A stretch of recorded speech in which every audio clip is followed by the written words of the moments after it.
Pour un projet de construction, bon, on peut dire que quand il y a un projet, il y a des matériaux à payer, des ouvriers à payer. Dans le cadre d'une prestation intellectuelle, comment on facture un client et comment on gère la finance?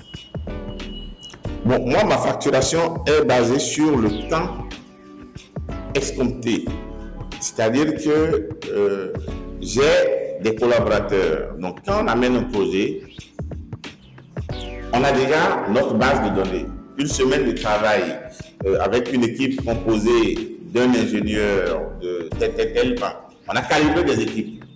Un ingénieur senior ou junior avec telle équipe, 2 ingénieurs, etc. Et par semaine, on a un montant. Donc, quand le projet vient, on estime le temps qu'une équipe de telle taille va passer. Et c'est sur ça qu'on commence la facturation. Ok? C'est vrai qu'il y a le barème de l'autre qui va sortir bientôt. Bon, on va appliquer. Mais sinon, chacun, aujourd'hui, on essaie d'appliquer chacun sa méthode. Moi, ma méthode, c'est ça. C'est le temps passé. Après, le client va négocier. Bon, est-ce qu'on peut vous l'entendre? Donc, c'est comme ça qu'on la facture. Parce que c'est que le temps, nous demandons que le temps. Puisque la connaissance et cette connaissance-là, on va faire quelque chose pendant un quart d'heure. Donc, on facture le temps. Puisqu'on sait comment les collaborateurs sont payés, au principal, les primes, etc.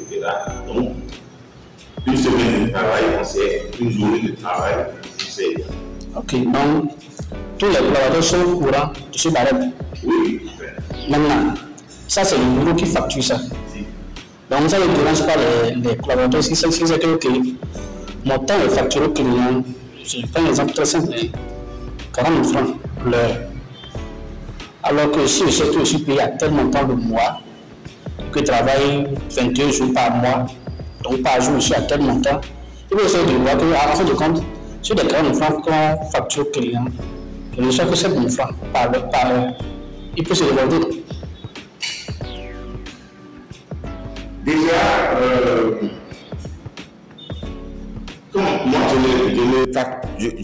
ma facturation part toujours de ce que je paye.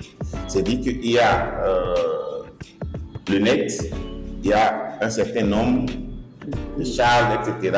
Il y a une marge bénéficiaire. Si vous allez, bon, si quelqu'un qui facture 40 000 l'heure et qui paye 8 000 l'heure, il ne va pas laisser ça traîner.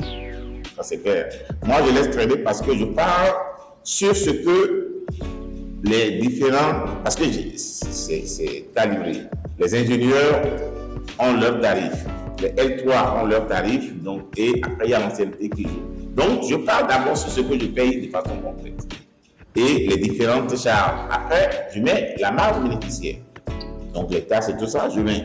Et maintenant, il y a des charges aussi qui sont des charges fixes. Tout ça là, mais puisqu'on doit payer l'électricité, on doit payer l'eau. Même le bâtiment, même s'il nous appartient, on doit l'amortir.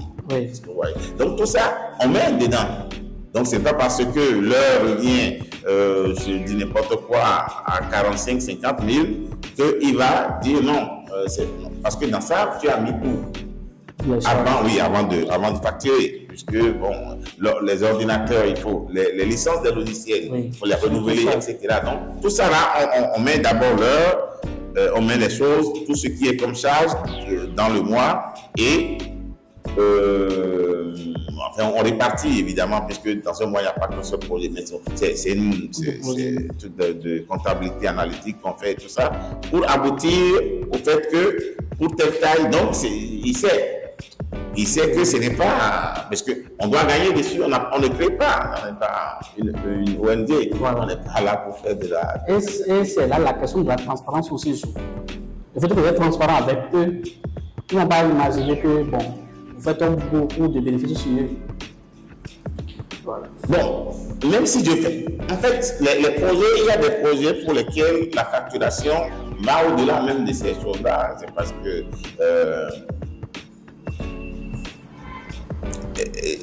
tous les projets ne sont pas facturés de la même manière. Là, je donne le cas le plus basique, mais il y a des projets sur lesquels on va gagner beaucoup plus. Il y a d'autres qu'on gagne même moins que ce qu'on veut facturer.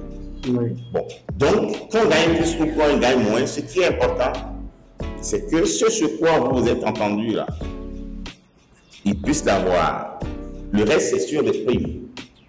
Si vous voyez. Si sur un projet, je gagne 2 fois ou 3 fois, il faut que la prime soit modulée en conséquence pour que celui qui, aujourd'hui, moi, je ne fais plus ce que je faisais il y a 20, il y a 25 ans. Oui. Est-ce que vous voyez? Donc, il y a beaucoup de choses que c'est les collaborateurs qui vont faire et moi, je les garde. Je dis, ah, c'est bon. Donc, c'est eux qui travaillent. Mais il ne faut pas que je prenne tout pour moi. Donc, à partir du moment où, sur un projet, ce qui est dégagé,